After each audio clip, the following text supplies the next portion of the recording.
인사드리겠습니다. 안녕하세요. 네, 반갑습니다. 우리 명절을 지낸 후에 또 맞이하는 우리 수요일 저녁입니다. 명절들 잘들 보내셨죠? 네, 지난 주일에 뵌 분들도 계시고 또 뵙지 못했었는데 또 오늘 얼굴 뵙는 분들도 계십니다. 또 우리 멀리 이스라엘에서 명절을 보내신 우리 형제님도 반갑게 또 앉아 계십니다. 반갑습니다. 명절이 이렇게 명절 때 이렇게 또 이래저래 친지분들 만나시고 또 분주한 날들 보내셨을 것 같고요. 명절 이후에 또 어떻게 또 시간들을 보내신지 모르겠습니다. 요즘에 그 신문을 보시면 어떤 기사들이 많이 나오는지 아십니까? 뉴스나 신문이요? 이렇게 보시긴 하나요? 이렇게 너무들 잘 안 보실 수도 있는데 요즘에 이제 미국과 한국과의 관계에 대한 부분이 좀 이슈가 되는 부분이 있는 것 같더라고요. 제가 신문을 좀 보니까. 그리고 또 우리가 좀 크게 다루고 있고 이슈가 되고 있는 사건이 있죠. 혹시 관심들이 있으신지 모르겠습니다. 저기 강원도 쪽에서 지금 일어나고 있는 일들이 있는데 동계올림픽이 계속 진행 중에 있습니다. 또 어제인가요? 어제 또 우리나라 그 여자 그 3000m 그 뭐라고 부르죠 그걸요? 계주인가요? 그것도 계주인가요? 예, 계주에서 또 금메달 따서 뭐 그런 하여튼 좋은 소식들이 또 우리 지면을 장식하고 또 TV 뉴스에서도 많이 나오고 있습니다. 우리가 오늘 이렇게 함께 상고하게 될 본문 말씀인 열왕기상 18장, 19장 이 이야기는 사실은 말하자면은 만약 오늘날 처럼 그 당시에 신문이 있었다면은 어쩌면 오늘날 이 동계올림픽이 그렇게 이슈가 되고 또 금메달 딴 게 그렇게 이슈가 되는 것처럼 아주 큰 사건으로 뭐 대서특필이라고 그러죠.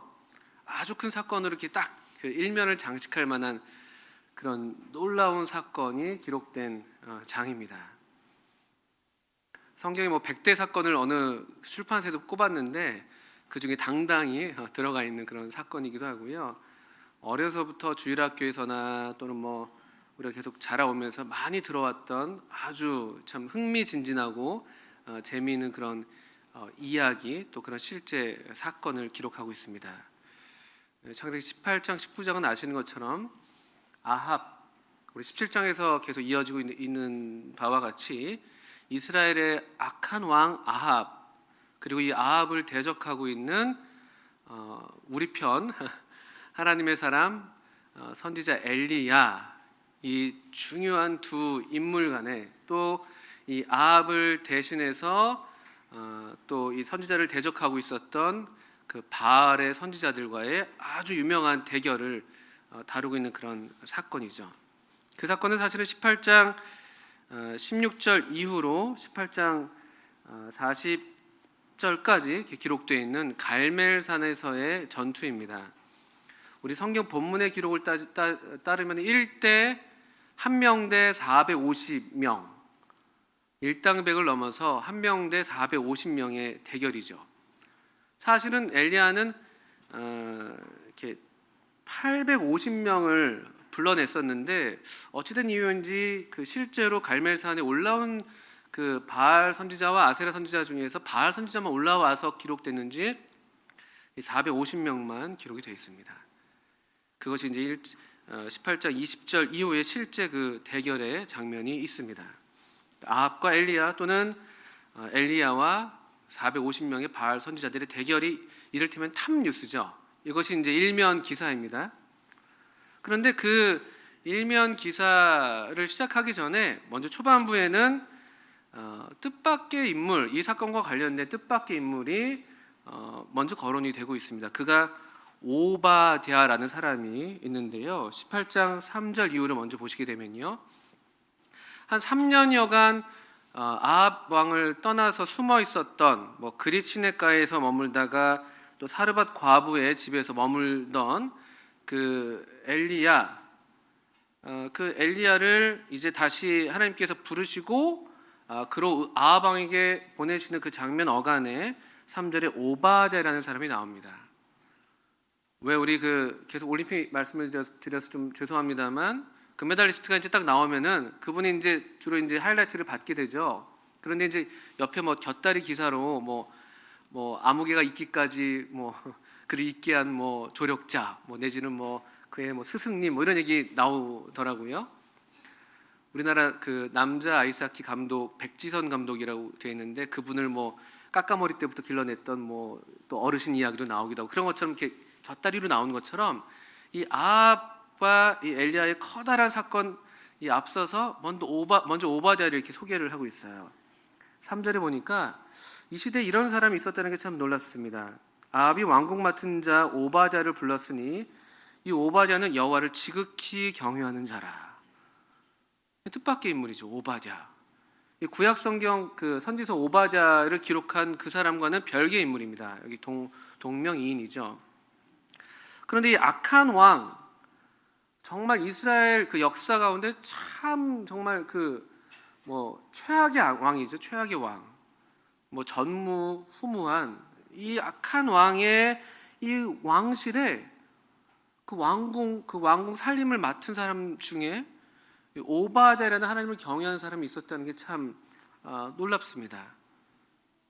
이것도 일종의 하나님의 섭리인데요. 왠가 하면 그가 여호와를 지극히 경외하는 자였는데 그의 특징을 좀 보게 되면요.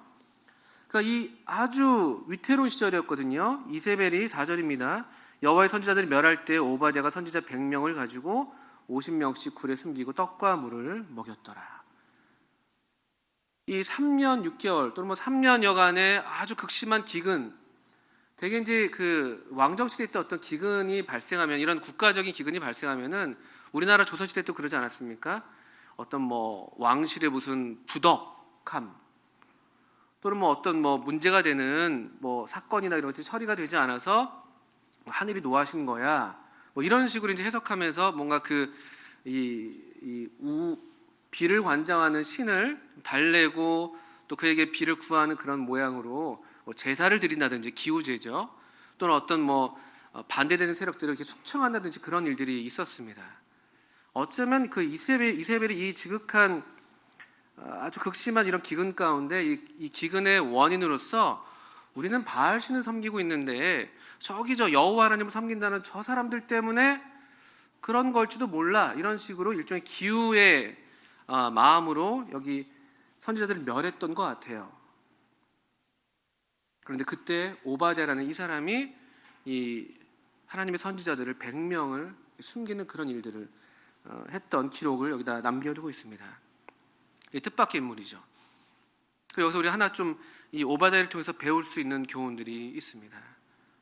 그 흑암한 시대라 할지라도 또 우리에게 주신 어떤 재능과 은사를 따라서 우리가 어떤 일들을 감당하고 있을 때 그 자리에서 우리가 또 하나님을 섬길 수 있는 어떤 환경이나 어떤 상황 때문에 아유 나는 아니야, 우리는 할 수 없어, 어쩔 수 없어 이렇게 말할 수 없다는 것이죠. 사실은 어쩌면 가장 이세벨이 얼마나 무서운지 아합이 얼마나 악한 왕인지를 다른 어떤 이스라엘 백성들보다도 더 잘 알 수 있는 사람이 바로 이 오바댜일지도 몰라요. 어쩌면 그가 더 두려워했으면 두려워할 그런 이유가 있었겠죠. 그런데 그럼에도 불구하고 그는 이 하나님을 여기 3절에 보셨던 것처럼 지극히 경외했다. 이 극심한 기근과 위태로운 이 시대 가운데서도 여전히 하나님을 지극히 경외하는, 마치 그 최상급이 똑같이 표현되는 것처럼, 그리고 하나님을 향한 지극한 경외는 하나님의 사람들을 향한 경외, 또 하나님의 사람들을 섬기는 그런 섬김으로 나타나는 것이 되게 일반적이죠. 하나님을 사랑하는 사람들이 하나님의 사람들을 사랑하는 것처럼 하나님을 경외하는 사람들이 하나님의 종들을 극진히 공귀하는 그런 모습을 우리가 보게 되는데, 여기서도 동일하게 오바댜가 그런 본을 우리에게 보여주고 있습니다. 이 일은 결코 쉬운 일이 아니었어요. 왕비, 어쩌면 왕보다 더 실권이 있는 이 왕비 이세벨이 지금 이 여호와의 선지자들을 멸하고 있는데 그들을 숨긴다는 것은, 이것이 발각되면 그 역시도 죽음을 당할 수 있는 아주 위험을 감수하는, 그리고 목숨을 건 그런 행동이었죠. 또 그들을 굴에 숨기고 떡과 물을 먹였다는 것이 그게 쉬운 일이 아닌 게, 왜냐하면요, 이 시대가 지금 3년이 넘는 극심한 기근 가운데 있었던 때거든요. 먹을 게 없던 시절이에요. 물이 정말 귀했던 시절이거든요. 그래서 보시는 것처럼 5절에 보시는 것처럼 아합이 오바댜에게 이르되 이 땅의 모든 물근원과 모든 데로 가자. 혹시 꼴을 얻으리라. 그리하면 말과 노새를 살리리니 짐승을 다 잃지 않게 되리라 하고. 이 물이 너무 귀했던 시절이거든요. 대단한 희생을 좀 감수하는 것이죠. 어쩌면 자기 식소를 먹여도 글쎄 어떻게 될지 모를 장래를 기약할 수 없는 그 시절인데, 그럼에도 불구하고 기꺼이 자기의 것을 희생함으로써, 자기의 것을 내어줌으로써 하나님의 사람을 공개하는 것, 이건 사실 대단한 희생이 아닐 수가 없습니다. 우리 아셨던 것처럼, 배우셨던 것처럼 17장에서 이미 그리치네가의 물은 다 말랐었고요. 사르밧 과부에게도 먹을 게 없었거든요. 이거 먹고 우리 죽을래요, 이런 터에 엘리야를 만나고 그를 먼저 그를 위하여 음식을 만들었을 때, 그때 오히려 하나님께서 그들을 공급했던 것처럼, 여기 참 위험한 때이고 참 기근의 시절이었는데도 불구하고 여호와를 지극히 경외했던 하나님의 사람 오바댜는 동일하게 이 하나님의 여호와의 선지자들을 공개하는 모습을 보게 됩니다. 뜻밖의 인물이죠. 그러니까 사실은 엘리야가 그냥 직접 가서 아합한테 가서 나 여기 있다 한번 붙어보자 이렇게 얘기해도 되는 것이잖아요. 근데 일부러 왠지 모르게 이 엘리야가 오바댜를 찾아가고, 오바댜가 이 아합에게 그 엘리야를 만났고 엘리야가 당신을 보기 원합니다라는 소식을 전하게 하는 그런 과정을 겪게 하는데, 어쩌면 바로 이 오바댜라는 사람을 주님께서는 드러내고 싶으셨던 게 아닌가, 이런 생각도 하게 됩니다. 금메달리스트 뒤에 그를 도왔던 그 헌신적인 부모나 또 스승의 이야기를 우리가 또 듣게 되는 것처럼, 이 정말 이 대단한 영웅으로서 마치 정말 믿음의 아주 정말 강한 이 승리자로서 우뚝 서 있는 엘리야, 그의 곁에 이런 또 같은 맥락에서 함께 페이스를 같이 하고 있었던 이 오바댜를 하나님께서 어쩌면 우리에게 보여주고 싶었던 게 아닌가, 또 그런 면에서 우리에게도 교훈을 주시는 게 아닌가 싶습니다. 이 오바댜 조금 더 보시면요, 여호와를 지극히 경외하는 자라는 기록이 있었고 12절에 보시면은 오바댜 스스로도 이렇게 이야기를 합니다. 12절 후반부에 보면은 당신의 종은 어려서부터 여호와를 경외하는 자다.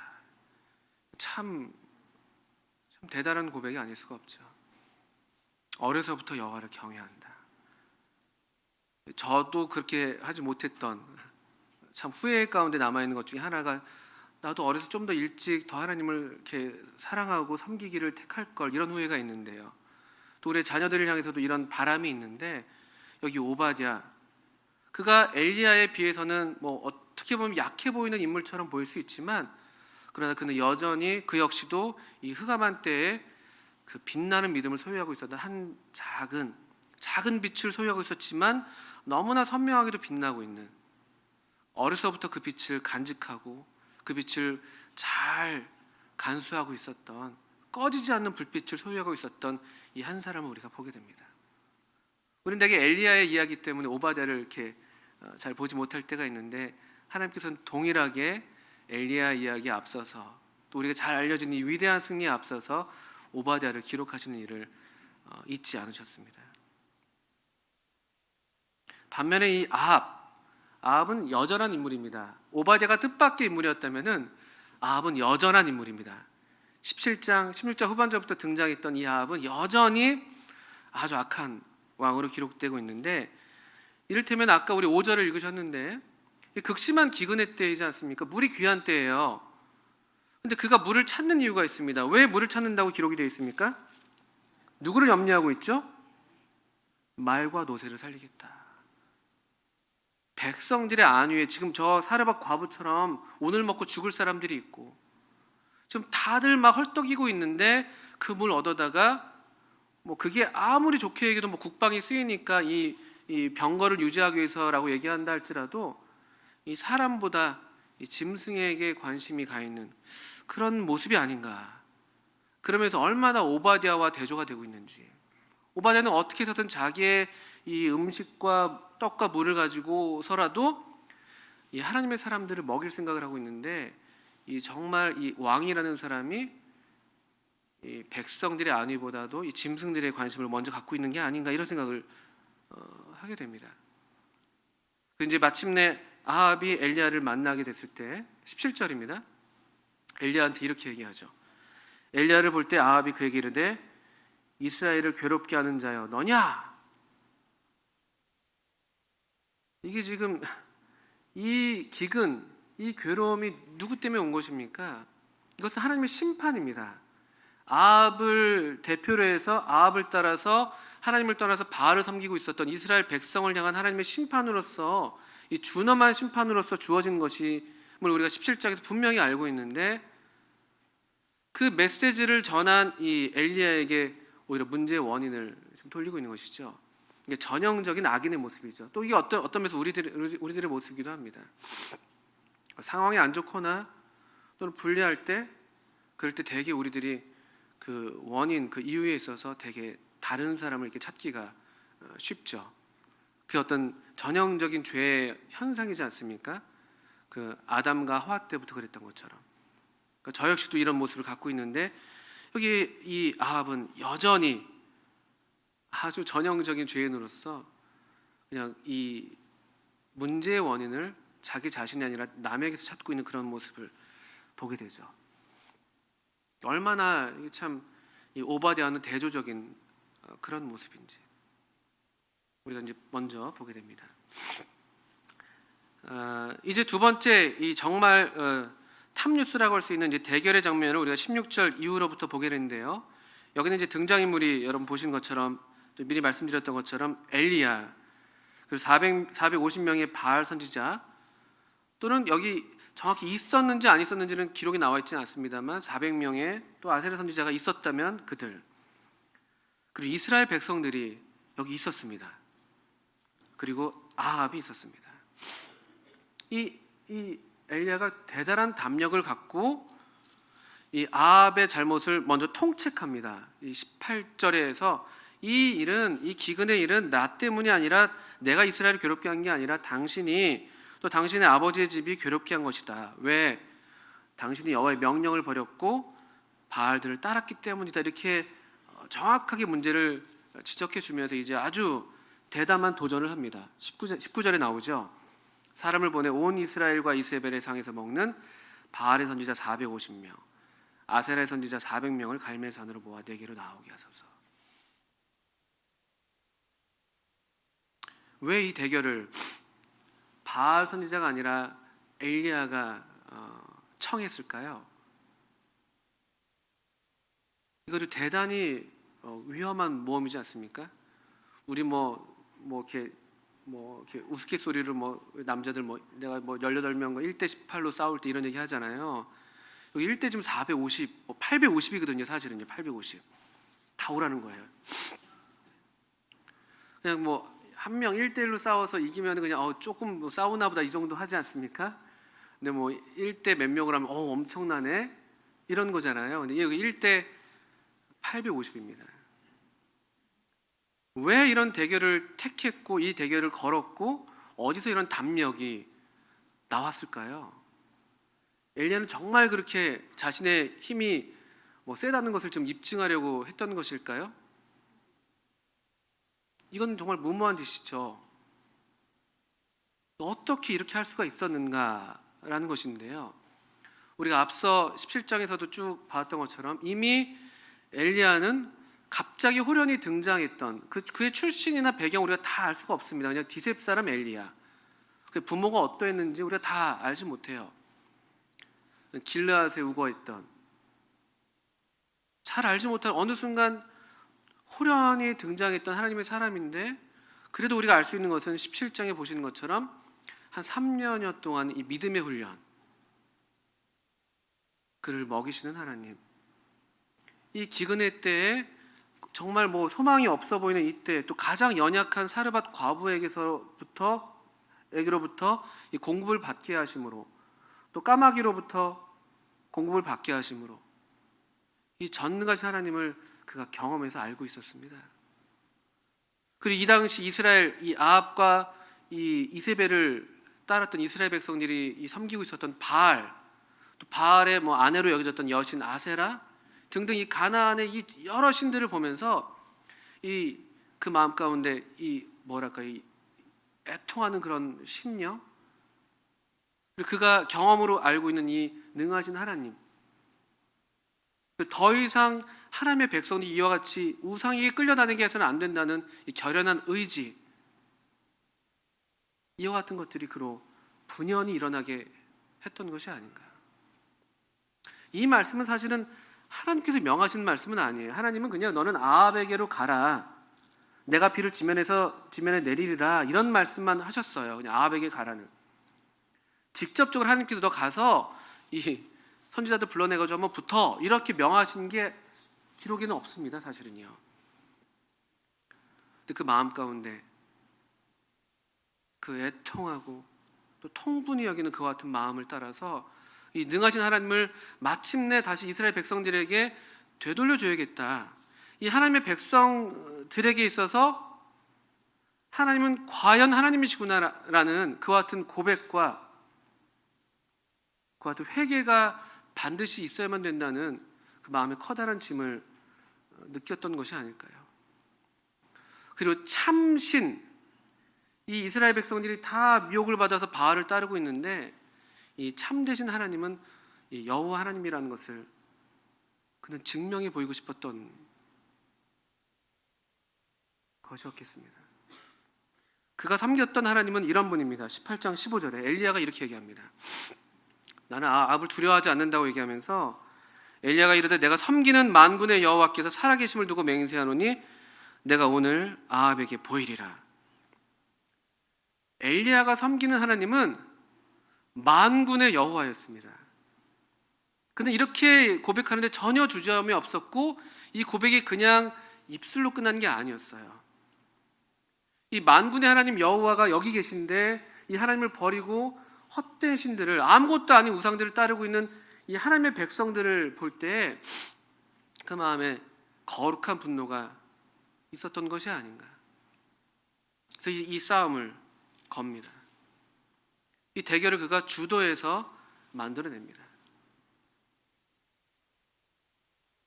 그리고 이와 같은 만군의 여호와 하나님을 이 하나님의 백성들로 알게 하는 도전을 서슴지 않고 하는데요. 21절을 먼저 보시겠습니다.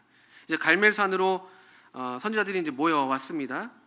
그리고 21절에 그들을 따라서 구경 나온 이제 이스라엘 백성들, 아마도 이스라엘 중에서도 그래도 두령들, 지도자들이 아니었겠나 싶습니다. 선지자들을 데리고 나왔던 그런 사람들이었겠죠.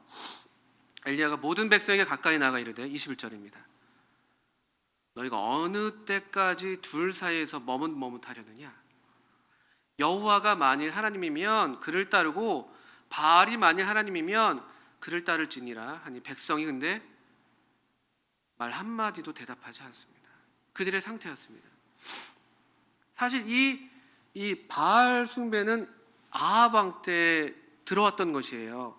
그 전까지는 이 여로보암 왕이 유사 하나님을 섬기는 그런 형태였죠.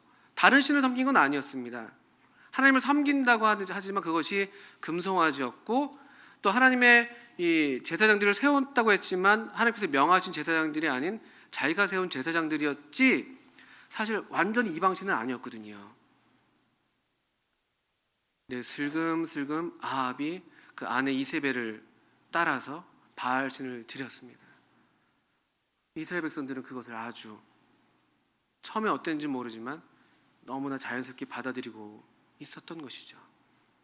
그래서 그들은 하나님도 어느 정도, 바알도 어느 정도, 이 둘 사이에서 이렇게 왔다 갔다 하고 있어요. 머뭇거린다는 표현을 하고 있는데 이것은 그냥 이쪽 저쪽으로 이렇게 뛰어다닌다. 또는 뭐 이렇게 여기 26절 후반절에 나오는 것처럼 제단주에서 뛰놀더라는 그 단어가 같은 단어인데요. 왔다 갔다 막 뛰어다니는 거예요.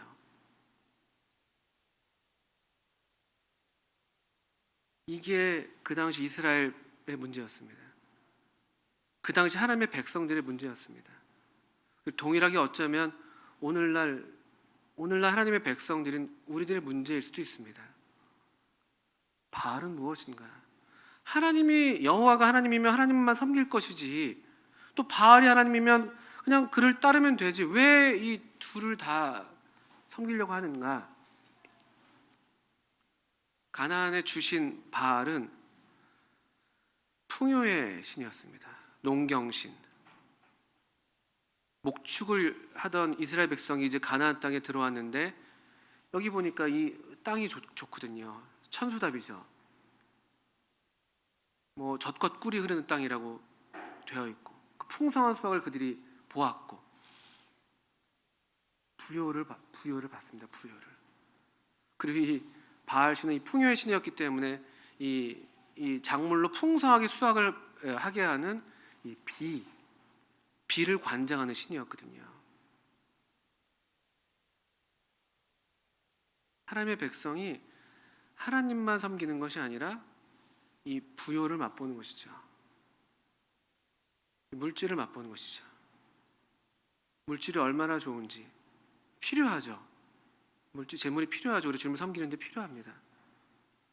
그런데 하나님의 자리에 이 물질도 같이 둬서 같이 섬기려는 이제 그런 모양새가 그들에게 있었던 것이죠. 하나님을 아주 버리지는 않았어요. 그런데 하나님 자리에 언젠가부터 이 풍요, 물질이 같은 급에 놓이게 된 것이죠. 둘 다 있으면 좋겠다. 하나님도 섬기고 부유하고. 이 얘기가 낯선 이야기가 아니잖아요. 오늘날 많은 기독교계에서 이야기하고 있는 메시지가 주로 이와 같은 메시지들 아닙니까? 하나님을 믿으면 복을 받죠. 복을 받습니다. 근데 대개 그 복을 주로 이 어떤 물질로만 환산하는, 하나님을 섬긴다고 하지만 물질의 복을 얻기 위해서 하나님을 섬기는 수많은 사람들 우리가 많이 보아왔었습니다. 때로는 우리가 그들의 어떤 이 거짓 신앙에 대해서 우리도 엘리야의 심정으로 통분해 여기고 또 경계를 삼고 그랬었는데 모르겠습니다. 어쩌면 우리에게도 이와 같은 모습이 있지는 않은지. 백성들이 반응을 보십시오. 침묵했습니다. 한마디도 대답하지 않았어요. 가타부터 얘기를 하지 않았습니다. 모르겠어요. 어떤 생각을 하고 있었는지, 그들 마음에 어떤 정말 이 메시지를 중히 받아서 하나님 앞에서 마음에 살핌이 있어서 그랬던 것인지, 아니면 그걸 인정하고 싶지 않아서 그냥 입을 다물고 있었는지도 모르겠고요. 엘리야는 이와 같이 큰 도전을 합니다. 이 대결을 통해서 엘리야가 증명하고 싶었던 것은 누가 과연 참 하나님인가, 하나님은 과연 누구인가 라는 것을 보이고 싶었던 것이죠. 그리고 그것을 백성들 하여금 분명히 알게 하려는 그런 목적을 갖고 있었던 것입니다. 그래서 21절에 이와 같은 도전을 이어서 36절 이후로 보게 되면 엘리야의 기도를 보게 되는데요, 엘리야의 마음의 바람은 이것이었어요. 다른 것도 아니에요. 내가 믿음이 이렇게 좋아, 내가 진짜 이렇게 이런 능력 있는 사람이야, 이런 것이 아니라 36절 말씀을 보시겠습니다. 저녁 소재 드릴 때에 이르러 선지자 엘리야가 나아가서 말하되 아브라함과 이삭과 이스라엘 하나님 여호와여, 주께서 이스라엘 중에서 하나님이신 것과 내가 주의 종인 것과 내가 주의 말씀대로 이 모든 일을 행하는 것을 오늘 알게 하옵소서. 여호와여, 내게 응답하옵소서. 응답하옵소서. 이 백성에게 주 여호와는 하나님이신 것과 주는 그들의 마음을 되돌이키심을 알게 하옵소서. 아멘. 이게 엘리야의 중심이었습니다. 엘리야의 심령과 능력으로 온다는 그런 세례 요한을 가리킨 예언의 말씀을 우리가 누가복음에서 보게 되는데, 엘리야의 심령은 이런 것이었습니다. 하나님의 백성들로 하여금 하나님만이 하나님이다. 이 여호와 하나님만이 하나님이다. 다른 것은 없다. 또 그들의 마음을 하나님께서는 되돌이키시는 것, 회개하게 하는 것, 그게 엘리야의 심령이었습니다. 그리고 그 심령대로 세례 요한이 와서 또 그 당시 비슷한 상태에 있었던 이스라엘 백성들에게 동일한 메시지를 전했던 것이죠. 회개해라. 천국이 가까웠다. 그 적당히 하나님도 섬기고 적당히 정치적이고 종교적이고 경제적인 이익을 누리고 있었던, 적당히 안주하고 있었던 그들을 향해서 주었던 메시지가 회개하라. 천국이 가까웠다는 것이었습니다. 이 나라가 아니라, 이 땅에서 누리는 부요가 아니라, 여기 가나안 땅에서 이 바알이 약속한다고는 하지만 어쨌든 바알이 주겠다고 하는 그 부요가 아니라, 이 하나님이 다스리시는 그 통치, 그것을 온전한 마음으로 받아들이는, 그분을 확실히 알고 이 하나님만이 참으로 이스라엘 중에서 하나님이신 것을, 주 여호와만 하나님이신 것을 알게 하게 하는 것, 그게 엘리야의 심령이었습니다. 하나님의 백성 가운데 하나님 되게 하는 것이죠. 하나님의 백성들이 이 만군의 여호와 하나님을 알게 하는 것. 당시 이스라엘 백성은 이런 면에서 아주 하나님께 빈약한 지식을 갖고 있었던 것이죠. 바알 수준으로 이 하나님을 알고 있었던 것이에요.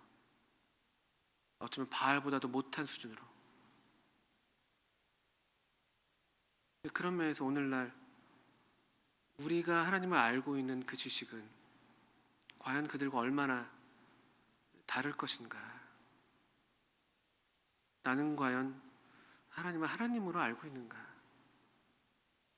그분이 만군의 여호와라고 나도 믿고 그와 같은 믿음으로 삶을 살아가고 있는가?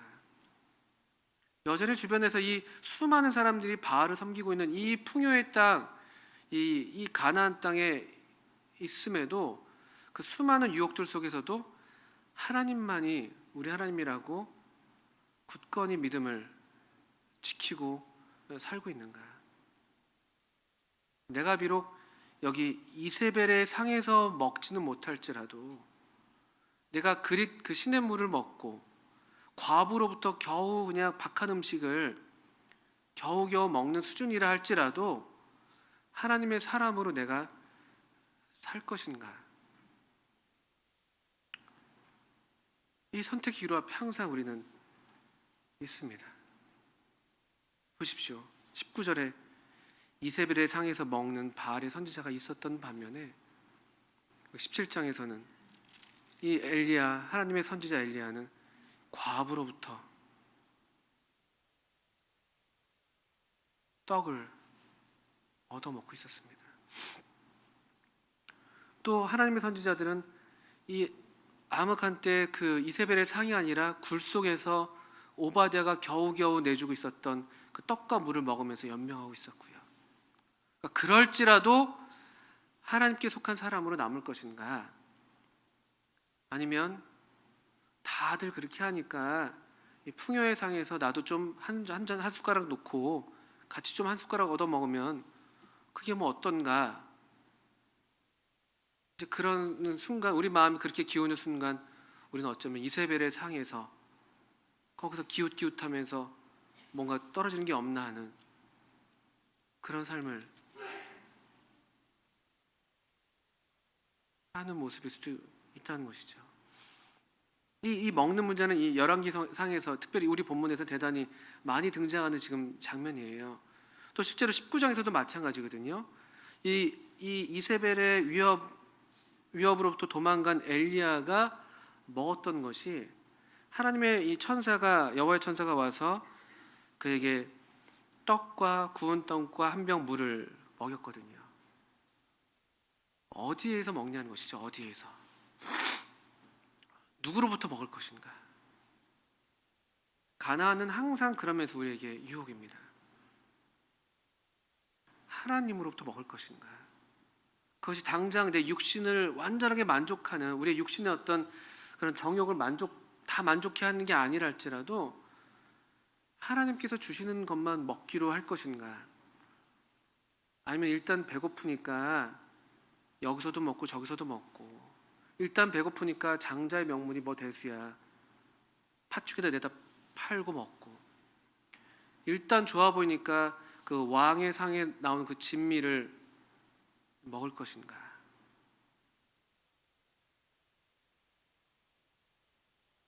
이런 우리 마음의 문제를 좀 말씀드리는 것입니다. 우리 중심이 어느 편에 있냐는 것이죠. 여전히 우리 중심이 여기 이스라엘 백성들처럼 머뭇머뭇하는, 언제는 이쪽으로 갔다가 또 언제는 저쪽으로 가는 그런 삶의 모습으로 우리가 지금 살아갈 것인가? 아니면 한 방향으로, 비록 그것이 때때로는 시냇물을 먹는 모양일지 몰라도, 때때로 까마귀로부터 먹는 모양일지 몰라도, 때때로 사르밧 과부로부터 먹는 모양일지 몰라도, 때로는 굴 속에서 먹는 그 어두운 곳에서 먹는 떡과 물일지 몰라도, 또는 그 광야에서 겨우 완전하지 못한 그늘을 내는 로뎀나무 아래에서 먹는 이 물 한 병과 구운 떡일지 몰라도 계속 그 방향의 삶을 살 것인가? 한 방향으로 간 그 삶만이 족적을 남깁니다. 순종이라는 것은 한 방향을 향하는 것입니다. 매번 순종의 대상이 바뀌는 것이 아니죠. 그 삶을 묵묵하게 우직하게 꾸준하게 가게 될 때 그 우공이산이라는 말처럼 하나님의 역사를 보게 되는 것이죠. 산을 옮기는 것입니다. 우공도 산을 옮기는데 여기 3년 그 이상의 삶 가운데 하나님을 향한 순종으로 단련된 이 엘리야, 그에게 이와 같은 하나님의 놀라운 능력이 임하는 것이 그렇게 이상한 일이 아닙니다.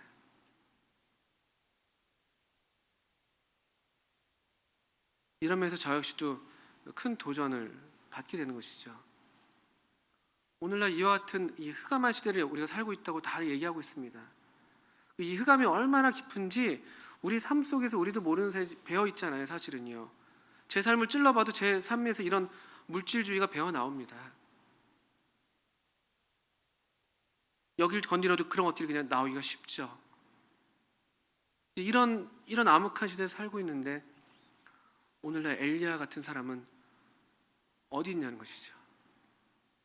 여기 살아계신 하나님을 그가 친히 알고 경험하고 만군의 여호와 이름으로 이 세대를 향해서 도전하는 그런 믿음의 사람, 그런 참 하나님의 사람이 희귀합니다. 그리고 대개 그런 사람들은 세상으로부터 환영받지 못하죠. 저희가 어제 아이들과 함께 시편 말씀을 읽는데 시편 71편에 이런 말씀이 있었습니다. 71편 6절을 보면 이런 말씀이 있어요. 5절 6절을 보면요, 주 여호와여, 주는 나의 소망이시오 내가 어릴 때부터 신뢰한 이시라. 내가 모태에서부터 주를 의지하였으며 나의 어머니의 배에서부터 주께서 나를 택하셨사오니 나는 항상 주를 찬송하리이다. 얼마나 고귀한 믿음입니까? 어려서부터 하나님을 신뢰하고 모태에서부터 주를 의지하고 어머니의 배에서부터 주께서 택하시고 항상 주를 찬송하는 이 놀라운 하나님의 사람이 여기 있어요. 자기 삶을 그렇게 간증하고 있습니다. 7절에 보니까 나는 무리에게 이상한 징조같이 되었사오나. 시대랑 안 맞는 사람들이 있어요. 이 풍요의 시대에 일부러 빈궁한 삶을 택하는 그런 삶의 모습들, 모든 사람이 다 같은 방향으로 가고 있을 때 그것을 등지고 하나님이 명하신 방향을 향해서 뚜벅뚜벅 가는 사람들, 어려서부터 주를 의지한 사람들, 모태에서부터 주께서 택하신 사람들, 항상 주님을 찬송하고 신뢰하는 사람들, 근데 사람들로부터 이상한 징조같이 여김을 받거든요. 우리 그 압박을 다 받죠. 어려운 얘기가 아닙니다. 우리 뭐 여기 학생들 덜어 있는데 학생 시절에 다 애들 뭐 누구 좋아하는데 그거 하지 않는 것이죠. 다 핸드폰하고 뭐 하고 있는데 스마트폰하고 그거 하지 않는 것이죠. 쉽게 말씀을 드리자면요. 근데 이런 사람이 그리운 것이죠. 엘리야 같은 사람이 이 시대에 있었던 것이 얼마나 다행인가요? 이 믿음의 담력을 갖고 오바댜 같은 사람이 있었다는 것이 얼마나 다행이에요. 비록 그가 조금 소극적인 모습이 있었다 할지라도 그가 할 수 있는 최선을 다해서 하나님을 경외하는, 그것이 작은 것이라 할지라도 그 목숨을 거는 그런 위험을 감수하는, 오늘날 우리는 너무 그 압력이 너무 큰 시대를 살고 있지 않습니까? 대중의 압력, 그 발달된 이 언론 매체들 때문에 뭐 말 한마디 잘못하면 벌떼같이 덤벼든 사람들이 주변에 그냥 뭐 내가 모르는 사람인데도 막 그렇게 많이 포진되어 있지 않습니까? 이 하나님을 신뢰함으로 믿음을 고백하고 믿음을 도전하는 믿음의 삶을 사는 사람, 예, 희귀한 시절을 살고 있죠.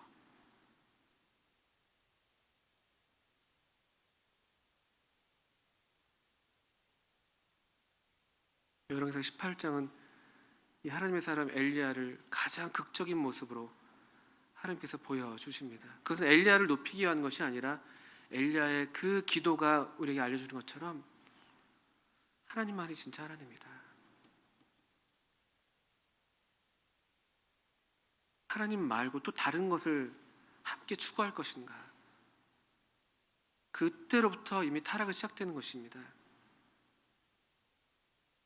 두 주인을 섬길 수 없다고 마태복음 6장에서 주님께서 친히 말씀하셨어요. 하나님과 재물을 겸하여 섬길 수 없다고 그것을 아주 구체적으로 말씀하셨습니다. 재물은 하나님과 경쟁하는 가장 강력한 신이에요.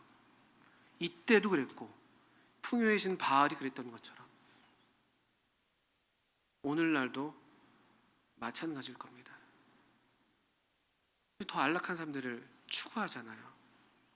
교회도 이제 더 편안해야 되고, 야구장에서 그 좁은 의자에서 3시간 4시간 우리 앉아 있을 수 있어요. 그거 엄청 불편하거든요. 교회는 편해야 돼요.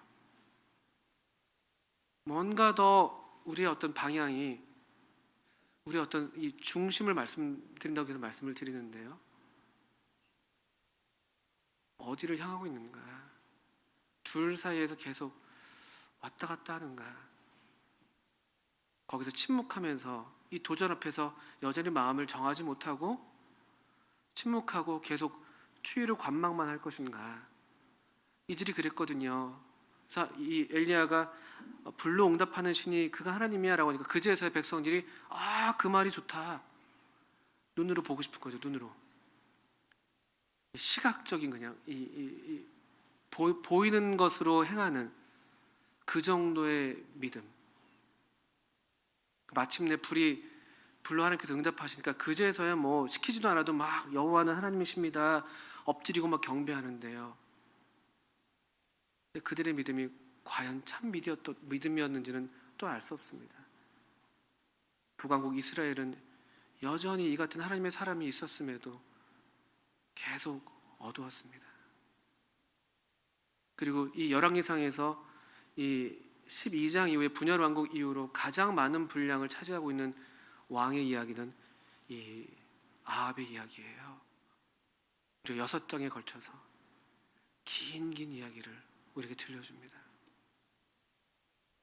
아합은 이 사건 앞에서도 마음을 정하지 못했고 자기 바알신을 소개했던 이세벨 자기 아내에게 달려가서 이 엘리야를 고자질하고 여전히 악한 계획을 세우는 것을 일삼고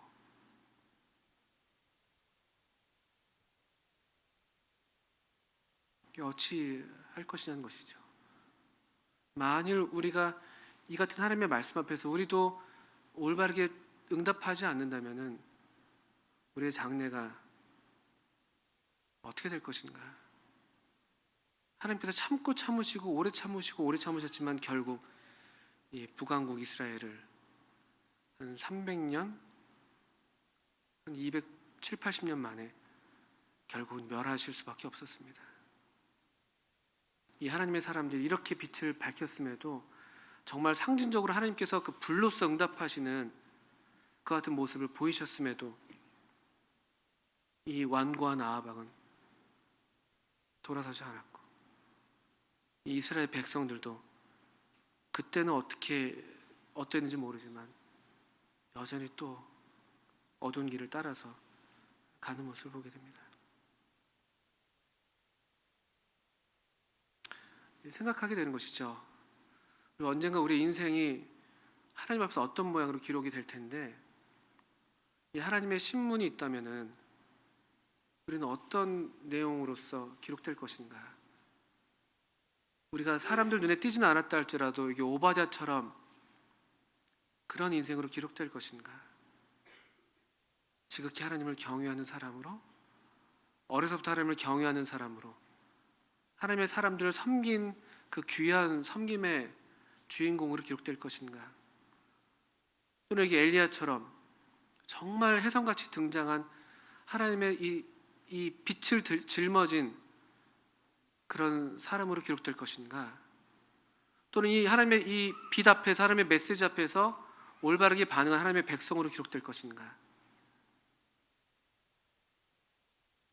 우리 인생도 기록될 것입니다.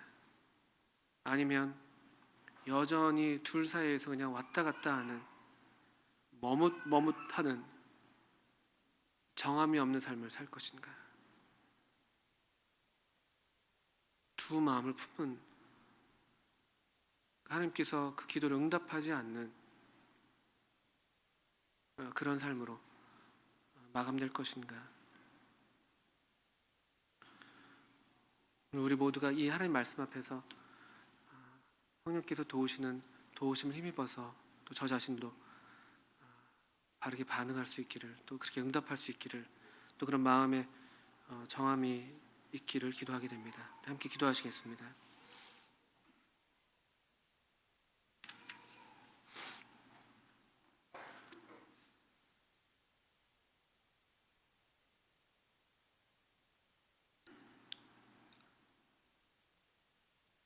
하나님 아버지, 참 주께서 말씀으로 우리 교훈하시기를 너희는 이 세대를 본받지 말고 오직 마음을 새롭게 함으로 변화를 받으라고 말씀하셨습니다. 우리를 도우셔서 또 이같이 하나님 말씀을 통해서 우리의 마음을 새롭게 해주시기를 바라옵고, 또 주님 저희로 이 시대를 분별할 수 있는 또 지혜를 주시고, 또 이 때가 악한 이 때에 또 어떻게 하나님을 경외하고 어떻게 여전히 이 믿음의 삶을 살아야 할지 주님 우리에게 가르쳐 주실 때에 좀 저희로 참 하나님께 바르게 응답하게 하시고, 또 우리 마음 가운데 주께서 주시는 참 믿음을 힘입어서 우리 마음에 참 귀한 또 정함과 또 헌신이 날마다 있게 해주시기를 기도합니다.